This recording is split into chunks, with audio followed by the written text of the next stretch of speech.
विकास और अब बस देखिए नीचे राजपथ खाली हो गया है और महिला सबकी नजरें आसमान की तरफ है। राजपथ पर डॉक्टर बहल स्क्रीन पर नजर रखिएगा। अपनी मनोहारी बिल्कुल अब आप ही को बताना मानिक है जी। जी आप ही को समझाना है और दिखाना है क्या हो रहा है। Creativity coming together to paint scenes of visual delight. बस कुछ ही पलों का और इंतजार। From different parts of India went past. आसमान में अभी आपको गरजते हुए हमारे एयरफोर्स के विमान दिखाई देंगे। Blending and knitting together the fabric of a nation. सलामी मंच के निकट one air formation signal parade अंतिम दौर में है। फर्स्ट एंड फॉरमोस्ट इस बार आपको मोटरसाइकिल पर करतब तो दिखाई नहीं दिए, कोरोना काल है उस वजह से, वायुसेना के साथ फ्लाई पास लेकिन कंट्रोल के लिए आसमान में आप हमारे जाबाज फाइटर पायलट्स के हैरत अंगेज कारनामे जरूर देखेंगे। मौसम की तो कृपा लग रही है, मौसम साफ लग रहा है, बिल्कुल साफ है। राजपथ पे जो वो राष्ट्रपति के सैल्यूटिंग बेस के सामने जहाँ पर अशोक स्तंभ बना हुआ है वो जगह खूबसूरत कितनी पीले फूलों से सजी हुई। अब देखिए सबको इंतजार है, सबको पता है कि अब बस सामने नहीं देखना है, ऊपर देखना है। डॉक्टर बहल सबसे पहले रुद्र फॉर्मेशन आएगा। रुद्र फॉर्मेशन उसमें बताते हैं कि डकोटा वायुयान होगा एक तो, और दूसरा दो मैं आपको इस रुद्र फॉर्मेशन के बारे में कुछ कहना चाहूंगा। ये जो डकोटा को फ्लैंक कर रहे हैं दो मी-17 से एक विक्ट्री फॉर्मेशन के अंदर, डकोटा का दो बहुत इंपॉर्टेंट रोल है। सबसे पहला जो रोल था वो 1947 में अक्टूबर 27 को जो पहले सिख लाई रेजिमेंट को एयरलिफ्ट किया गया था श्रीनगर के लिए, नहीं तो श्रीनगर रजाकर्स के हाथ में पड़ जाता। तो बहुत ही अहम रोल डकोटा ने उस समय प्ले किया था इसके लिए। और दूसरा अहम रोल था जब वो टंगाइल ड्रॉप में इस्तेमाल किया गया था 1971 लिबरेशन, बांग्लादेश लिबरेशन वॉर, जिसके आज 50 साल पूरे हो रहे हैं। तो उसमें जमुना रिवर पर जो एक पुंगली ब्रिज है उसको कैप्चर करने के लिए वहां पे एक बटालियन साइज फोर्स को ड्रॉप किया गया था। आ गया सर आपका रुद्र फॉर्मेशन ले जाने के लिए डकोटा। अब ये देखिए, ये डकोटा जो बीच में चल रहा है इसकी स्पीड 300 किलोमीटर पर आवर के आसपास की होती है, 360 पर, लेकिन इसके लिए वो थोड़ी कम स्पीड पे फ्लाई कर रहा है। और साथ में आप देखेंगे विक फॉर्मेशन, विक्ट्री फॉर्मेशन में दो मी-17 1V हैं। और अगर इस डकोटा को देखें तो ये ट्रूप्स को कैरी कर सकता था। और तभी इसने टंगैल में जो ड्रॉप किया था पुंगली ब्रिज के लिए, तो 93 ब्रिगेड जो थी माइमन सिंह से जो बांग्लादेश पाकिस्तान आर्मी की मूव कर रही थी वो नहीं मूव कर पाई, और 16 दिसंबर को पाकिस्तान आर्मी ने घुटने टेक दिए थे। तो टंगैल ड्रॉप एक बहुत इंपॉर्टेंट ड्रॉप था जिसकी वजह से आज डकोटा ये सिग्निफाई कर रहा है। और आप देखिए आज भी ये विंटेज एयरक्राफ्ट, ये एयरक्राफ्ट जो कि 1960s में और उस समय फ्लाई किया जाता था, आज भी ये उड़ रहा है। भारतीय वायुसेना ने इसको आज मेंटेन करके रखा है। और साथ में देखिए मी-17 जो है स्पेशल हेलीबॉर्न ऑपरेशंस के जो एयरक्राफ्ट है वो इसको एस्कॉर्ट कर रहे हैं। और देखिए अब सर वो नजारा, देखिए स्पेशलिटी देखिए, अब देख चिनूक आ रहा है, चिनूक और फिक्स्ड विंग और रोटरी विंग दोनों एयरक्राफ्ट एक साथ। ये भारतीय जो वायुसेना के पायलट्स हैं उनको सलाम साहब। डॉक्टर बहल चिनूक के बारे में बताइए।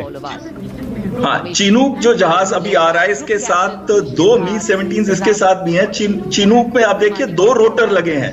और ये हेवी लिफ्ट एयरक्राफ्ट है, इसको अभी लद्दाख में भी इस्तेमाल किया गया जहां पे C-17 ने लोड दिया लेह के ऊपर, और लेह से जो आगे लद्दाख एरिया में जाना था। तो ये हेलीकॉप्टर हेवी लोड कैरी कर सकता है। ये air defence guns, artillery guns, howitzers और व्हीकल्स को अंडरस्लंग कर सकता है। और साथ ही में बहुत हैवी लोड यानी कि 9.5 टन तक का लोड ये हेलीकॉप्टर कैरी कर सकता है। ये अमेरिकन हेलीकॉप्टर है, बोइंग कंपनी इसको बनाती है। और इसका देखिए अहम चीज ये है इसमें कि दो रोटर लगे हैं, एक आगे और एक पीछे। ये टैंडम रोटर हम इसको बोलते हैं। और ये सुदर्शन फॉर्मेशन के बाद रक्षक फॉर्मेशन आ गया सर, रक्षक फॉर्मेशन हेलीकॉप्टर्स। हाँ, रक्षक फॉर्मेशन में आप देखिए कि एक मी-17 आगे है और 4 अटैक हेलीकॉप्टर्स हैं। ये अटैक हेलीकॉप्टर्स अपाचे हेलीकॉप्टर्स हैं, हमने अमेरिका से लिए हैं। 22 आए हैं एयरफोर्स के लिए, 8 नेवी के आर्मी के लिए आएंगे। और ये अटैक हेलीकॉप्टर्स जो है एंटी टैंक रोल में और एयर डिफेंस एस्कॉर्ट रोल में, हेलीकॉप्टर्स के एस्कॉर्ट रोल में इस्तेमाल किए जाते हैं। ये बहुत ही यूनिक फॉर्मेशन है और ये बहुत डेडली हेलीकॉप्टर है। इसमें लॉन्ग रेंज हेलफायर मिसाइल भी लगती हैं जो एंटी टैंक मिसाइल हैं, और साथ में एयर टू एयर स्टिंगर भी लगती है ताकि इसको एयर डिफेंस एस्कॉर्ट भी। देखिए कितना प्यारा इन्होंने फॉर्मेशन मेंटेन करके रखा है। एक आगे है और दो 4 अपाचे हेलीकॉप्टर्स हैं।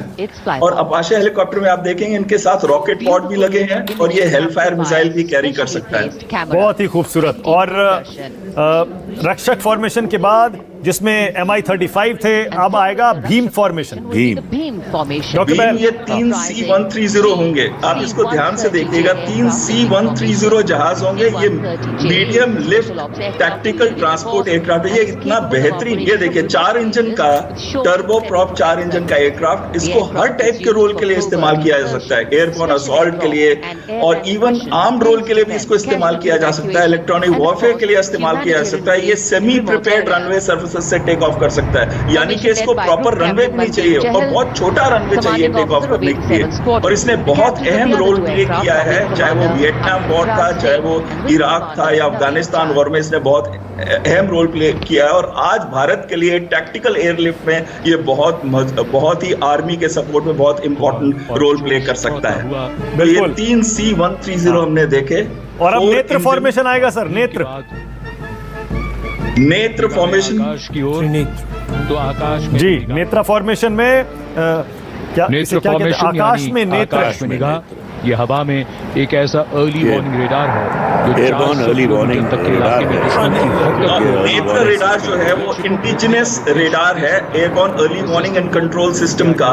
तो उसको देखिए आप, वो अपने 270 डिग्रीज चारों तरफ से दुश्मन के जहाज को पिकअप कर सकता है। उसको देखिए 2 फाइटर जहाज जो है वो एस्कॉर्ट कर रहे हैं। तो ये बहुत ही एक इंटरेस्टिंग सीन है जहां पे आप एक नेत्र airborne early warning and control system जहाज को आप देखिए 2 फाइटर जहाज एस्कॉर्ट कर रहे हैं। और ये एक्चुअल लड़ाई में भी होगा कि ये जहाज जब जाएगा बॉर्डर के पास दुश्मन के जहाज को पिकअप करने के लिए, तो इसको फाइटर एस्कॉर्ट्स की भी जरूरत पड़ेगी। 400 किलोमीटर दूर तक निशाना लगा। ओके, सो Su-30 Mark 1 फाइटर हैं जो इसको एस्कॉर्ट कर रहे हैं। तो एस्कॉर्ट करने की जरूरत क्यों पड़ती है इसको, डॉक्टर बहल? हाँ, देखिए क्योंकि ये जहाज बहुत स्लो होता है। आप इसके ऊपर देखिए रेडार भी लगा हुआ है, तो इसकी स्पीड बहुत कम होती है। 400 से 500 किलोमीटर तक इसकी स्पीड होती है और इसको बचाना है दुश्मन के जहाजों से। इसकी वजह से इसकी रक्षा के लिए Su-30 MK है। Su-30 MK है 4th generation plus. Okay, Garuda आ गया doctor Bahl. Garuda formation. Garuda formation में आप 2 MiG-29, 2 Su-30 MK देखेंगे। C-17 ग्लोब मास्टर दुनिया का सबसे स्ट्रेटेजिक हेवी लिफ्ट एयरक्राफ्ट है। आप ये देखिए 4 टर्बो जेट इंजन लगे इसमें। ये 70 टन तक कैरी कर सकता है। एक MBT main battle tank Abrams जैसा ये लेके जा सकता है कई व्हीकल। और इसको एयरबोर्न एम्बुलेंस के रोल में भी इस्तेमाल किया जा सकता है, जहां 54 स्ट्रेचर्स के साथ आप पेशेंट को ले जा सकते हैं, यानी कि एक मिनी एयर एम्बुलेंस भी बन सकता है ये। इसको भी देखें तो हम 2 MiG-29 और 2 Su-30 MK इसको एस्कॉर्ट कर रहे हैं और दोनों एयर डोमिनेंस रोल में है। और ये जब भी हम स्ट्रेटेजिक एयरलिफ्ट का मतलब है कि एक थिएटर से दूसरे थिएटर तक ले जाने में मदद करता है। ईस्टर्न थिएटर से नॉर्दर्न थिएटर, वेस्टर्न थिएटर और वेस्टर्न थिएटर से ईस्टर्न थिएटर सामान को अगर लॉजिस्टिक्स को क्विकली सप्लाई करना। और सोचिए जो जिन आम लोगों को पता नहीं है उनके लिए बता दूं, ये जो C-17 ग्लोब मास्टर है इसमें डॉक्टर बहल बता रहे हैं आप टैंक को भी ले जा सकते हैं। अब आ गया विजय फॉर्मेशन डॉक्टर बहल। विंग कमांडर बिल्कुल, विजय फॉर्मेशन जो है 300 मीटर की ऊंचाई, इसमें 3 एडवांस हेलीकॉप्टर हैं। एकलव्य फॉर्मेशन। अच्छा, ये विजय नहीं है, माफ करिएगा, ये गरुड़ ही चल रहा है। ये एकलव्य फॉर्मेशन है। एकलव्य है। 2 जैगुआर है और 2 MiG-29 एयरक्राफ्ट है। रफाल जो एयर डोमिनेंस, एयर स्ट्राइक और एयर इंटरडिक्शन रोल में इस्तेमाल किया जा सकता है। 2 जैगुआर जो है वो एक बीच में है एकदम, वो सिर्फ स्ट्राइक रोल में इस्तेमाल किए जाते हैं। और MiG-29 एयर डिफेंस रोल में नॉर्मली इस्तेमाल किया जाता है। यानी कि एयर डिफेंस का मतलब है दुश्मन के जहाज के अगेंस्ट, स्ट्राइक रोल है मतलब दुश्मन के ग्राउंड टारगेट्स के लिए। और जो रफाल है वो दोनों रोल में, दोनों बॉर्डर पे मल्टी रोल कॉम्बैट का दर्शा सकता है। ओके सर, ये एक रफाल सबसे आगे था, बहुत जल्दी निकल गया, लेकिन मुझे पता है दोबारा आएगा। अभी जो लोग नहीं देख पाए उन्हें दिखाएंगे। अब आ गया विजय फॉर्मेशन जी। अब इसमें देखें तो अगर ये हमारे ALH के जो मॉडिफाइड हेलीकॉप्टर है वो है, और इसको इंडिजिनसली प्रोड्यूस किया गया। और ये हेलीकॉप्टर बहुत ही अच्छा मैन्यूवरेबल हेलीकॉप्टर है और ये इस्तेमाल किया जाता है। आप देखिए ये सारंग में भी इसी का इस्तेमाल होता है और इसके टेल से जो स्मोक निकल रहा है उससे उसकी आने की जो दशा है वो दिख जाती है। और जब सारंग में ब्रह्मास्त्र फॉर्मेशन आ गया डॉक्टर